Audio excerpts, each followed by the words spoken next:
Yes, finally, we are live. First of all, welcome to our StreamYard. Welcome to our YouTube stream. My name is Akhmad Hurshetov, and I'm a GDSC Lead at Uzbekistan University. We have other, all right. We have other leads that will be moderators. Please, you can introduce yourself, and then we can go to the main guest of our today's stream. Yeah, Aruzhan, you can start. Oh, okay. Well, yeah. So my name is Aruzhan and I'm an Google Developer Students Club Lead at Astana International University in Kazakhstan. And so, yeah, it's really nice to have you here. Yeah, thank you so much. Jahongir, your turn.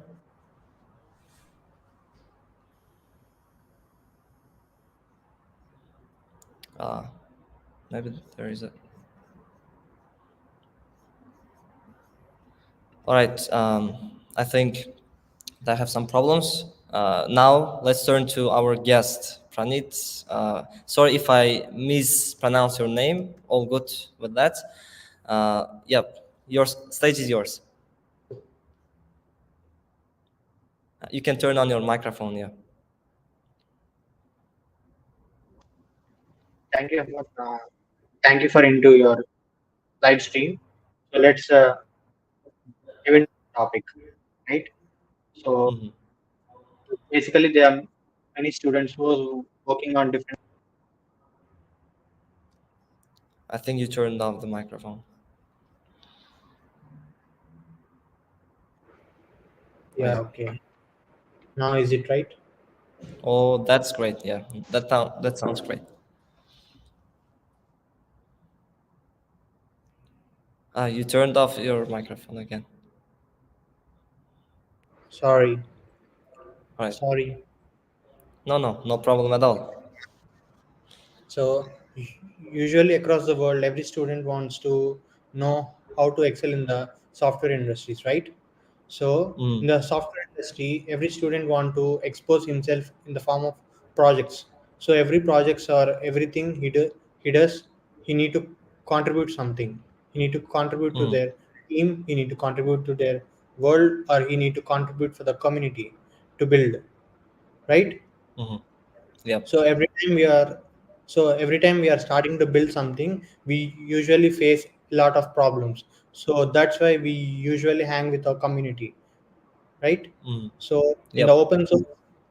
the open source across the world is like an huge community of developers across all programming languages and everything from basic to large complex systems. Everything has been now open sourced. Usually the Google is the main part of the open source, and other tech companies like Facebook and OpenAI, Microsoft has been leading the open source since many years. So coming to the open source technologies, we have many, but only students are very enthusiastic to learn something or to know something from the industrial experts, right? So basically, the open source has been a vast advantage for every one of us here. So in the open source itself, we can find many projects across the world. So before diving into the topic, let me give you a brief explanation of what I'm going to teach you about the best practices here today. So first, I'm going to discuss about what is open source.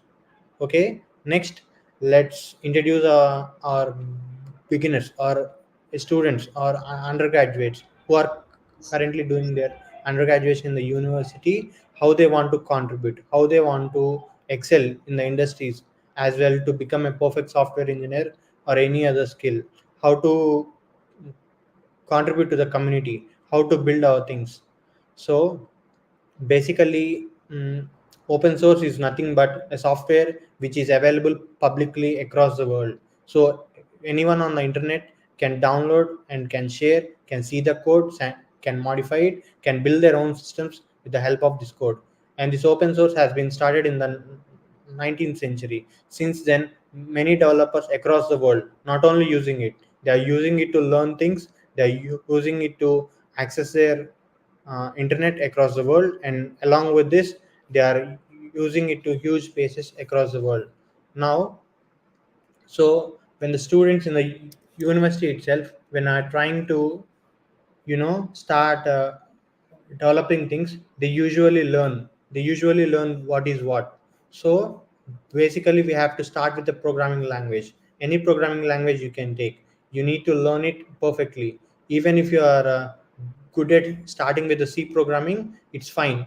So you can in the GitHub is a popular open source version control system where you can find more than 10 lakh projects across the software industry. you know Even with the help of a C programming language, even if you're good at C programming language, there are more than 1,000 projects still.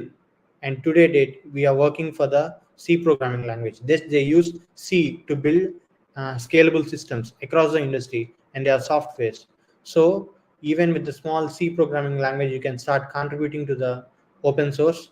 So with that, every student needs to first, they need to learn about what kind of programming language they need to learn. So in this kind of programming languages, they need to excel from the start to the basic, starting with a small programming language like assembly or Prolog, and they starting go with the C, C++, and then the object oriented programming they can learn. Next they can go with the Java or Python. In that we have many industries. And as of the current trends, many popular programming language used to be the Python or Java. Many use it to build their applications or apps or anything. And you can see this is we are slowly transforming from the digital age to the age of AI, right? In the age of AI, everyone using Python to build scalable systems. They are building machine learning models. They are building uh, language models, OpenAI, and etc. So in this area of things, people need to excel. And many students, even students from my university, they use it to feel like oh no, we already entered the age of AI, the industry is growing rapidly. How can we upskill? How can we Many don't know how to upskill and how to do things, right? So in this context, every student need to learn how open source works. In the open source community, you can find large number of projects where you need to just the code, and the entire code of the project has been severely available there. So they can just go there, they can find their things, and they can learn what they need to learn. So in the process of learning, you can find every GitHub repository or every open source project.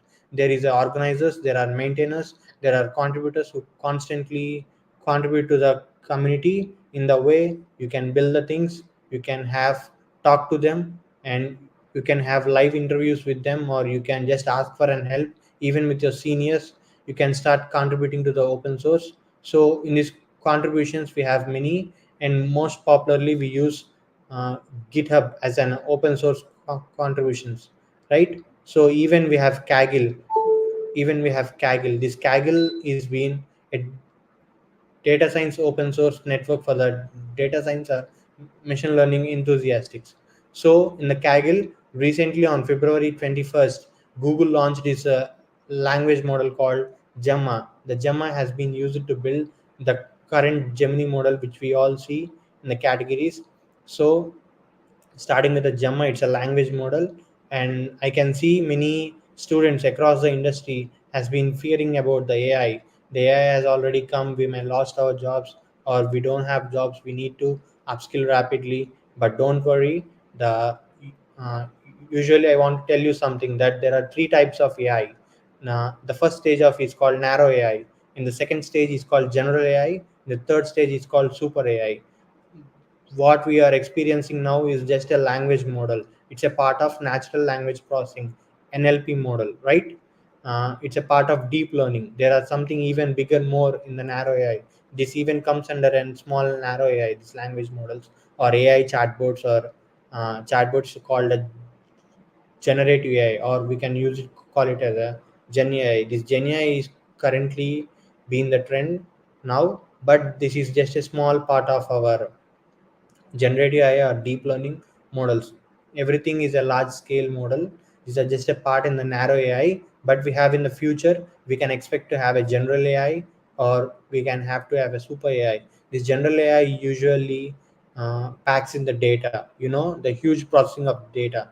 For example, if you consider your medical, or if you're consider having your data, right? The systems, the AI should process your data across from one stage to the another stage to apply what you need. For example, let me say in the future, when you order for a pizza, the AI model automatically recognize what kind of pizza you are looking for and what kind of thing you are going to start. And in the process of processing your data, it comes with your health data, medical data. It checks for your health, it checks for your what is good for you, what is bad for you, and it will instruct you what to find and what not to find. In this age of AI, everything surrounding you, everything around you has been a digital footprint that you are leaving inside the internet. So even if you are go to some place now in the current day, let's say today, if you walk to a particular place, in a particular place, your GPS, when your GPS you're active, your location has been shared on the internet and can be accessible by the anyone on the internet. So in the way you are leaving a digital footprint across everything. So in this way, you are spreading a large amount of data. As you can see from the 20s, from the 20s to 2010, 2010 and 2010 to 2020, the data has been hugely grown across many industries. And our data, every industry in the future are going to work with the data. They're going to process the data, they can find the data, they can visualize the data. This data is a source for the future, and many companies are trying to find their own way into the future. So in this way of open source, the data has been on the internet already. All we need is to analyze the data, work with the data, and build some amazing projects or some useful tools which can be helpful to the community. So in the way of building skills, you need to start learning with the programming language, right? You need to learn a programming language, either Python or Java, or if you are interested, you can go with the JavaScript as well. You need to upskill with this JavaScript. Just go to the GitHub, find repositories that are using Git JavaScript or Python or Java, whichever you need, and in that find projects. Only find the projects which have maximum number of stars, right? The maximum number of stars means across the world there are many developers or many software engineers who's working on that module, so that you only find a clean code. When you work with some random code on the internet, it can contain bugs. So when you try to build projects upon that module, you only uh, work with lot of issues and errors and across the module. So while building with the things like this, you need to go with the popular repositories or popular projects across the GitHub repository, right? So when contributing to the open source, you need to be open to the development. You need to talk to the maintainers. You need to talk to the organizers. Even if a small doubt you have, you need to express in the discussion section. It's fine. It's fine to ask a very small doubt. There is nothing. Everyone wants to build, right? So in this process of building, everyone needs to contribute to the open source. Even if you don't know anything about the what to contribute and how to contribute, even just go to the project you are like to contribute, and there you, if you don't find a documentation of a particular thing, you can just submit your documentation, right? Even the small documentation using a markdown language, or you can return the document itself, even it may be 2 or 3 lines. You can just contribute to it, ask for help, and improve your skills. There's a long way to go, right? Everything is an open source. Even the Google on the 21st February, as I said before, it's launched Gemma. The Gemma model has been on the Kaggle and it's open source now. So anyone who are interested can go into the Kaggle, can download the model, can work with the language model, can fine tune yourself for your particular task, and you need to submit. Even that in the private. For example, if you want to contribute to a particular project, right? If you are in the second year or third year of the university, okay, you want to build something, you want to help your community, go to the GitHub repository, finding a best project. Finding the project is the ultimate thing. For example, if you are starting applying for a company, you can't apply for a random company across the internet, right? You need to find your skills that matches your with the community. or with the company which matches with your skill or the job, that's the company you need to apply. Like that, in the open source, you need to find the project which contains everything, which you understand the code, you can understand the code, you can contribute the code, you can learn from, and that's the repository or the project you need to work with, right? Mhm. The working with the in the stages of working, you may find several doubts. You need to upskill rapidly. In this, even the same place, if you are no don't know where to learn, just go with an open source. Even there are many of my friends from the Google who's been publishing guides on how to use this, how to use that, or anything else on open source. If you want to learn JavaScript, there is a community of JavaScript in the online. Just go there, ask people. You need to connect with the people. You need to find the people that matches your skills level. Learn with them, excel with them. Try to build some tools. The tools you need to help with them. For example, in my second year, I use it to build some small tools that use it to help to my community. So Mhm.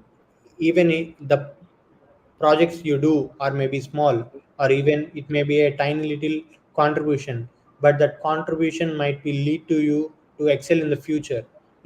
After you are building a tool with the one help of an students or group of students, build together a single tool. The tool has been used, just publish it to the internet. People on the internet can find your tool. If the tool is working good, you can improve it, you can start building things or next features on it, or you can build modules upon it. For example, let me give you a small story of one of my friend.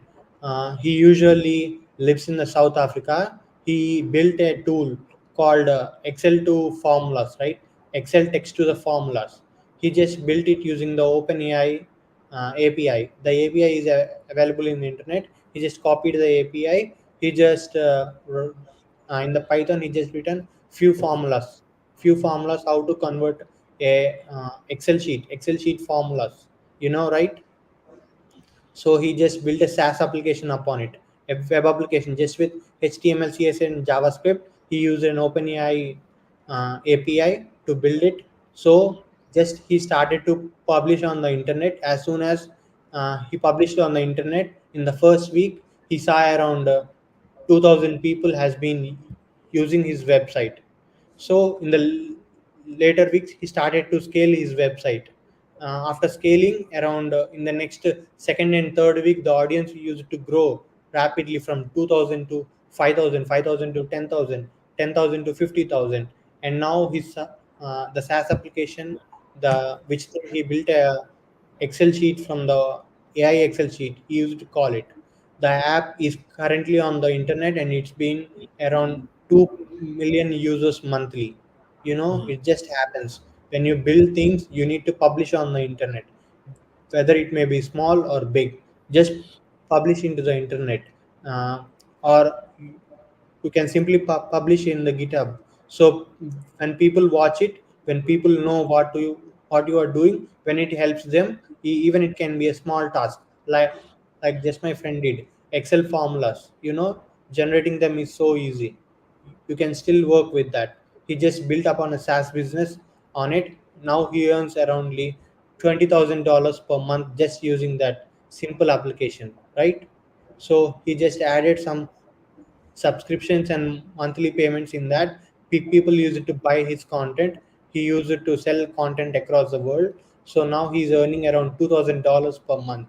It's not a single thing, right? It's Yep. not a small thing. Yeah. Yep. Even we have to build things, even it may be small or something. You need to just work with what you have. You need to start building a community around yourself. uh, for example, even if you have uh, nothing to build, just form as a group. Teach yourself what to. For example, if there are a group of 10 students, some people learn JavaScript, some people learn Python. Use it to conduct workshops in yourself. The self workshops you conduct, right? The workshops you need to work on. You need to excel your skills. You build things upon that, and you have just build the things. uh, uh, I know it may take some time, it may be months, it may be 2 months, 3 months, 4 months, or 5 months. Just interact with your faculty or any professors or any industry experts. Just go through the LinkedIn. If you find people on the LinkedIn, just ask them. I see many people on LinkedIn are too kind and good. You just reply them. You just ask them what is what. They will reply you. They will reply you back if they have time. They will teach you what and what. They will tell you how to excel. They will tell you how to improve your skills. Just like that, you need to improve. You need to practice. You need to work hard. So in the process of getting knowing things, you will understand what is what, how everything builds. Even you can go to the open source, find a top project or a top repository built by the companies, see the structure of the code, how the code has been evaluated, how they use it to take reviews, how do they contribute, just learn the system design, how they built a scalable system upon that. So everything in the open source has been teaching you wide across every day. So in the process, you need to learn and excel. And in the future, the AI is just a part of our life.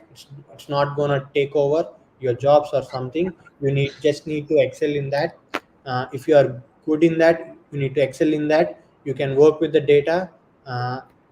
As I said in the earlier, data is everything. You need to analyze your data. You need to work with. For example, if you are using pandas is mostly known as uh, using the machine learning or a data science field, right? To build the models, to read and write data sets. Even if you find a small bug, or it can be a small bug, or sometimes you need to write 10 lines or 20 lines of code in the pandas to automate a single thing. If you find it helpful, if you want to reuse it, just go through the pandas in the GitHub. You can push your issue in that. You can raise an issue, or you can own your you can build or automate a small module in that. You can just submit into the GitHub. If the pandas or some other repositories like your work, they can just pull request into your thing. If your thing is working well, you can start contributing to the project. When you started contributing to the project, the company itself asks you to join in their team, right? If you are contributing more than an official developer inside the company, but you are staying outside the company and you are working for the company same as a developer inside the company, even within the 6 months of time or 3 months of time, they're gonna offer you a job, so that you can start working on the company internally. They're gonna pay you. Even if you have a small project, just publish into the GitHub. Even they have a in the GitHub there is an sponsorship button, right? In the sponsorship button, you can ask for a sponsorship for your projects. If people like your project, they're gonna pay you. Uh, uh, they're gonna pay you in the dollars, or they can pay you in some other whatever currency they like, and you need to build a community around the project. For example, even with your help, the GS of Google Summer of Code 2024 has been launched in the March and February, right? For the contributors, going to be launching on March 18th, I think, and in the February, many organizations has posted their projects in the GSOC Google Summer of Code. I will give you the link to the website. Go through there, find some amazing projects, find some mentors. There you can find some useful mentors who will help you across the way. So that when you find a mentor, ask them what is what they are working on, what technologies are they are using to build the project. So in the process of that, ask them what is what. Even if you are not selected for the GSOC, don't worry, just stick with the project, start contributing to the project. Even with the next level, within the 6 months of it, they're gonna hire you if you are contributing well. And you don't even need to understand the complete code. Even you just with the understand the code, just write some documents. Documentation is must for every open source project, but there are only few hundred projects that are having a perfect documentation in the internet.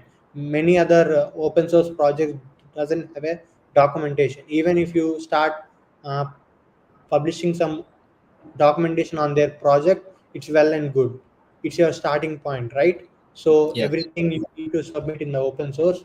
Even if you're interested in the machine learning, AI, or deep learning, you can go to the Kaggle. You can see the work of many people. experts in the Kaggle. I'm just a contributor, and there are experts, masters and grandmasters in the Kaggle. They daily publish their work in the Kaggle. You just go through their notebook, look what they have done, learn from them, how they are analyzing the data, how they are working with the data, how they are building the models, AI models, deep learning models in the Kaggle. You can find it in their notebooks. Or if you're interested in a competition, there are many ML deep learning competitions posted on the Kaggle. So when you go there, you can work on them, right? You just join the competition, ask people who gonna interest, they're gonna join with you. And when people come together, you can look for the people who submitted the notebooks to the competition, start looking at that, start learning what you have and what you don't have. Just try to understand how they analyze the data, they visualize the data, try to build a model upon that, and with that you started experiencing the success with you. So it's my end of the talk, right? So if you Yep. have any questions.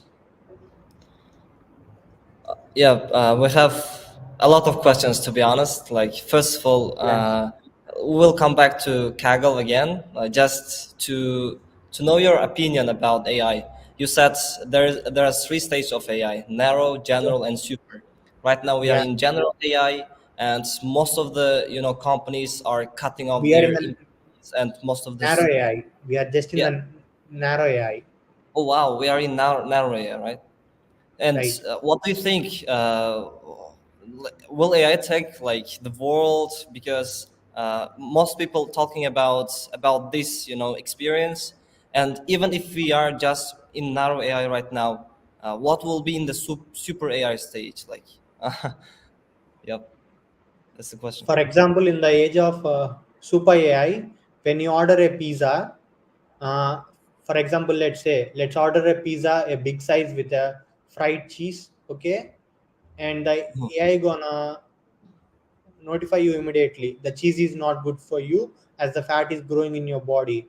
uh, for example, it gets a data like, already I have seen your medical data, I have already seen your reports, I have already know about your health reports, so that the health reports has been saying that you have a lot of calories, you have a lot of fat in your body, so cheese, eating more cheese is been not healthy for you. So in the way of that, it gonna recognize.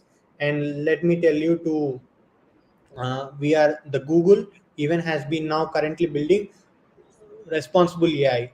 This responsible AI, which is it has a limits, it does Mhm. not take over or it does not move along, it just move along with the human being. It just asks for us, it just take input from us, all it want is being our safety.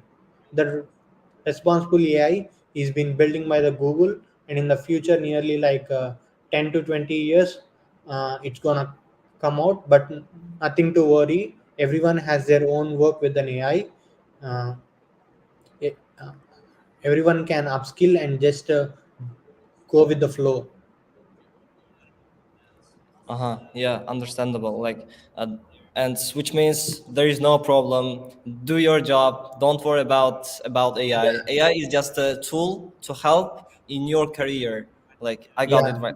Like, is it right? Right? right. Yes. We have some questions from other moderators as well. Yeah, You can uh, speak up, please. Go ahead.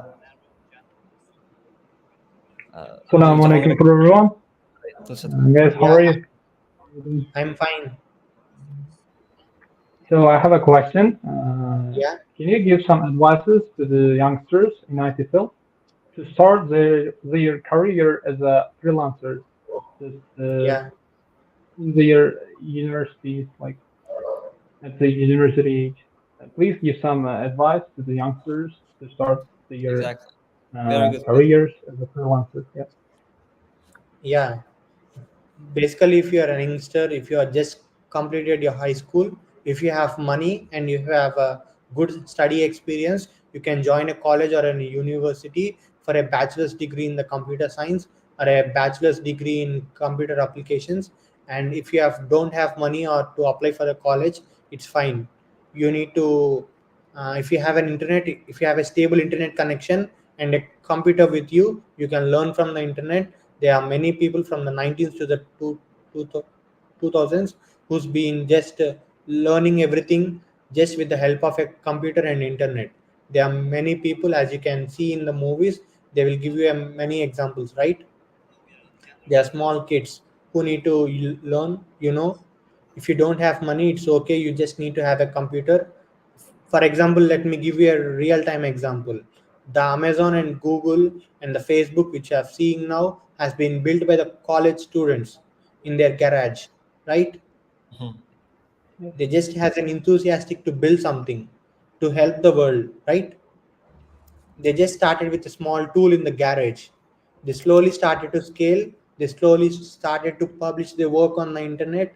They slowly used it to grow bigger and bigger and bigger, higher. And within no time, just in the 20 years, they became the tech giants in the world. Over $2 or $3 trillion, right? Yep. Yes, you're right. Uh, just you can find anything to learn on the internet. Just go with that.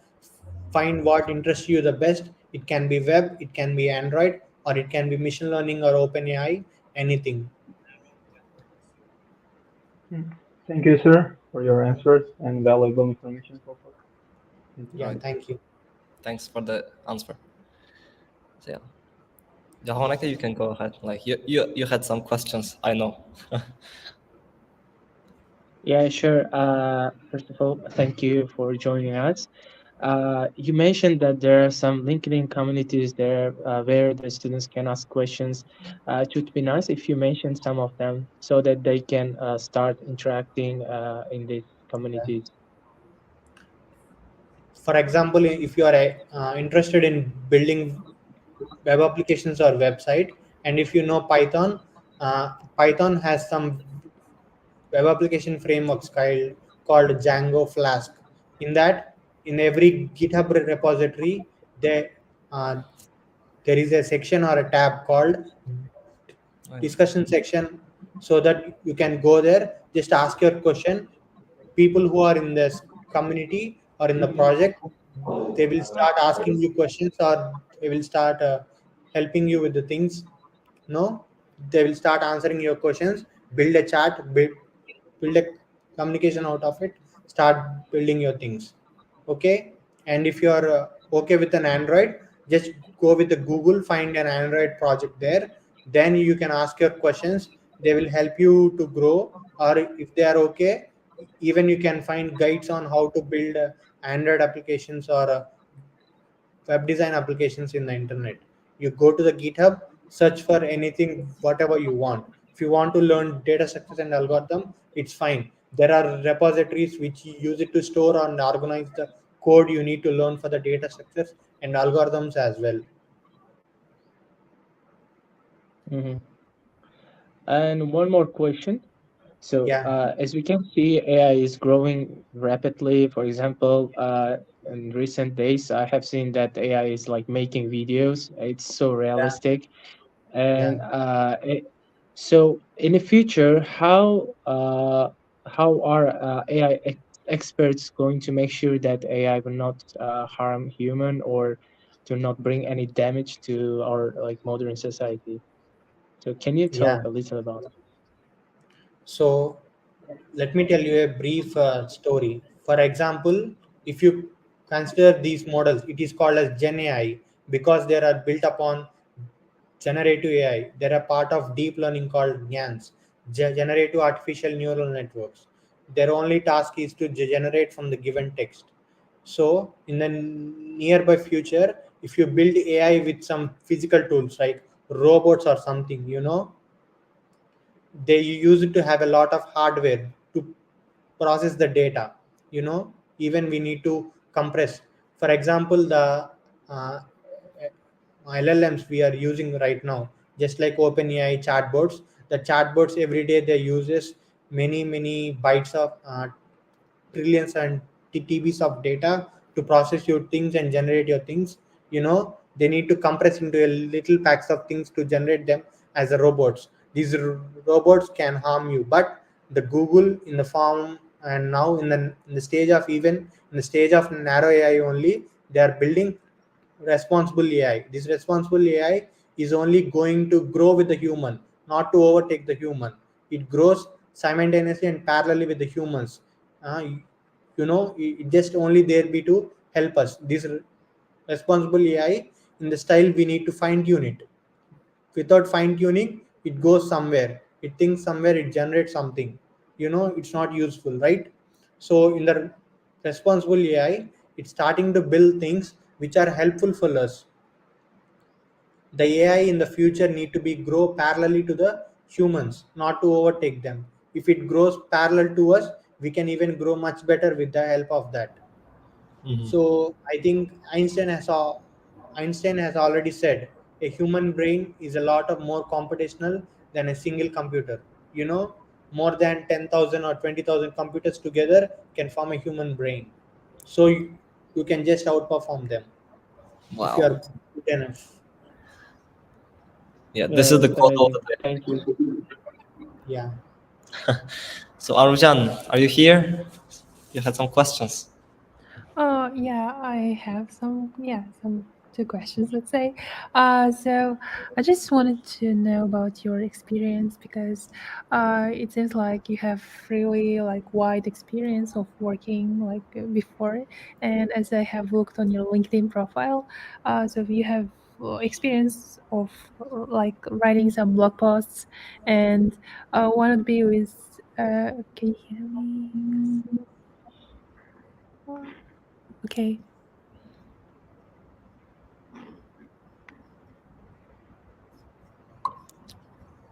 Yeah. Hello. Yeah. You're Yeah. good. You are good audible. So okay, so yeah, I just want to know more about your like blog post experience exactly with quantum computing because yeah, I can see that you have published on this topic like blog post. So can you please tell me more about this? Yeah. Usually in my second year of undergraduation, I started to, when I am starting to learn the data structures and algorithms, I find a problem called NP-hard problem.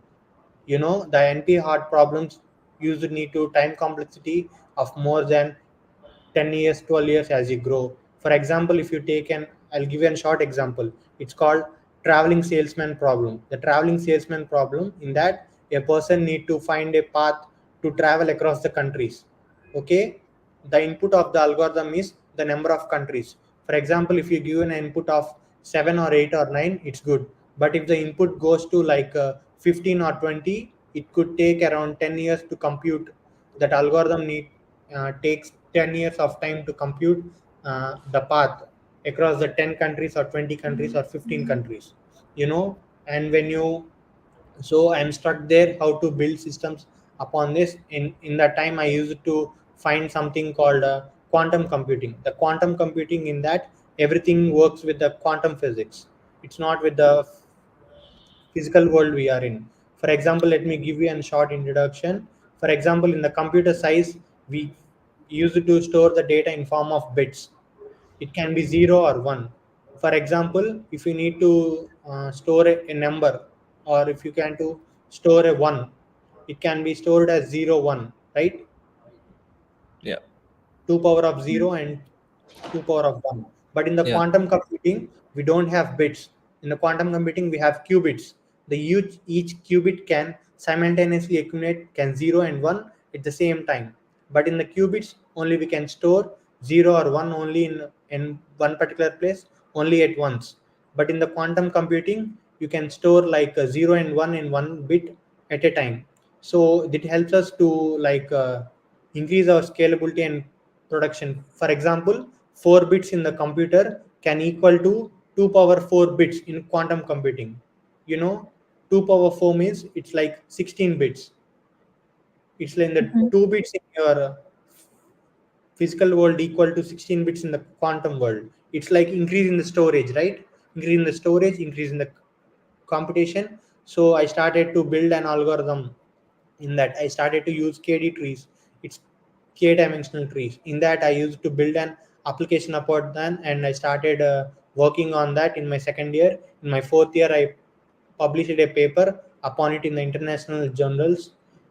In that, uh, I used to achieve something good. For example, I used to solve this problem, finding the path between one country to another country in the usual uh, physical computers on the laptop we are using currently. It used to take around 40 to 50 seconds to compute, whereas in the quantum computer, it just computes in the 0.09 seconds. It's very fast, it's very unique, it's very computationally high. So this quantum physics can even merge with an AI in the future. Who knows? Mhm. Okay, yeah, thank you. Thanks for your answer. And also, like, Thank you. let's move on. Yeah, the next question. So, I'd like to know more about code reviews because I know that you have done some. And Yeah. can you please tell me like more about the reason behind choosing Google for such a code reviews? Yeah. Okay. So during my fourth year, or let me explain you a real-time example. So if you want to contribute to a particular project, the code in the already in the open source project, everyone across the world use it to contribute to it, right? So in the stage of contributing, one person has started to use the code from the other person. The other person's code has been dependent on some other kind of person, like when you started to work with a repository or a module, that module has been built by one person and it is used to contribute with another person, and in the long way there can be many bugs, there can many situations where people use it to miswrite the code or mislead the code. There we can find the bugs. These bugs can help us to have many errors in the real time. So to outperform that, every company in that, when they are building projects and when they are building tools, they use it to conduct code reviews. Even in the Google, we have code reviews, right? These code reviews can be done in the many ways. Uh, Whenever a software engineer in a particular team writes the code, other members in his team use it to review the code for any bugs, for any errors, for any style guides or errors or something. So during my third year, I started to work on code reviews. I started to research more on that. In my fourth year and final year, I built a project upon that. It's called a novel recommendation system for code validation and optimal refactoring. I built a simply a code editor where you can write your code. It just uses some machine learning and natural language techniques to find errors in that code. It gives you a score. With the help of the score, there is a new code has been generated just next to it, so that you can see that generated code and you can modify your original code. So in that, I started to research more about that, and the Google code reviews has been doing since the early stage of the company to find and handle bugs across the company. And as you can find the Google, it's a large tech giant. In that, the code reviews, they have built many tools and systems upon that increasingly and largely. So that's how I started to get interest in the code reviews. That's why I started to publish papers on that, and I have built many code editors with that code review process as the main thing. Okay, thank you so much for the answer. Well, it's almost like 1 hour long, and it was amazing, I think. So if other moderators don't have questions, we can finish our broadcast for today, and we can like Yeah, sure. continue this kind of broadcasts and live streams like day by day, week by week, if you agree. So thank you Sure. so much for today's live stream, for your informative facts about AI and your honest opinion about the future of AI and your open source contributions, like opinions. Thank you to all the moderators as well. And I So think, yeah, thank you for all the Google Cloud developer leads here in the meeting today, and thank you for the Central Asia Google developer code community. Let's build the ecosystem safely and friendly, so help our right, future students to excel in their careers as well. Thank you all. right. Thank you. Before we finish, let's take a screenshot of this call, with this kind of sign, so we can finish. Yeah, And then, sure. Yeah, sure. guys, if you want, you can turn on your cameras. All right. 1, 2, 3. I will just all right. 1, 2, 3. Thank you so much. Thank you to everyone. Hope to see you in future events and projects. Thank you. Have a good All right, one. thanks for the time. Thank you all. Thank you, everyone. Thank you.